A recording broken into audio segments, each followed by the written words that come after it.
আসন্ন ত্রয়োদশ জাতীয় সংসদ নির্বাচনে ব্রাহ্মণবাড়িয়া ২ আসন থেকে দলীয় মনোনয়ন চেয়ে পাননি বিএনপির সহ আন্তর্জাতিক বিষয়ক সম্পাদক ব্যারিস্টার রুমিন ফারহানা। তবে মনোনয়ন না পেলেও দল ছেড়ে যাবেন না বলে জানিয়েছেন তিনি। মঙ্গলবার ৪ নভেম্বর বিবিসি বাংলাকে দেওয়া সাক্ষাৎকারে রুমিন ফারহানা বলেন, ৬৩টি আসনে এখনও মনোনয়ন ঘোষণা করা হয়নি গতকাল পর্যন্ত। আমার আসনটাও সেটা, যেখানে কাউকেই এখনও মনোনয়ন দেওয়া হয়নি। ধারণা করা হচ্ছে বা মহাসচিবের কথা থেকে এটা কিছুটা পরিষ্কারও হয়েছে যে আসনগুলোতে হয়তো জোটের প্রার্থীদের সঙ্গে আলোচনা চলছে, সেই আসনগুলো খালি রাখা হয়েছে, কাউকে মনোনয়ন দেওয়া হয়নি। তাই আমি এখনই আসলে বলতে পারছি না কাকে মনোনয়ন দেওয়া হচ্ছে বা আদৌ আমাকে মনোনয়ন দেওয়া হচ্ছে কিনা, এটা আমি জানি না।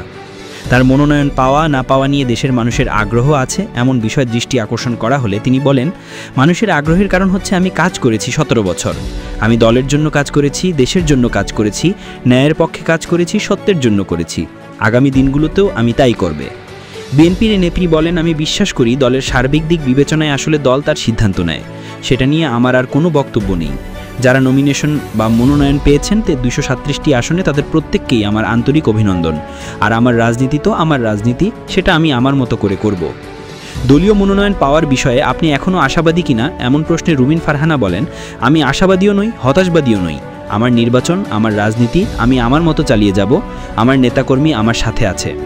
ব্রাহ্মণবাড়িয়া ২ আসনে আমি ছিলাম, আছি, থাকব। নমিনেশন একটা ঘটনা মাত্র আমার কাছে।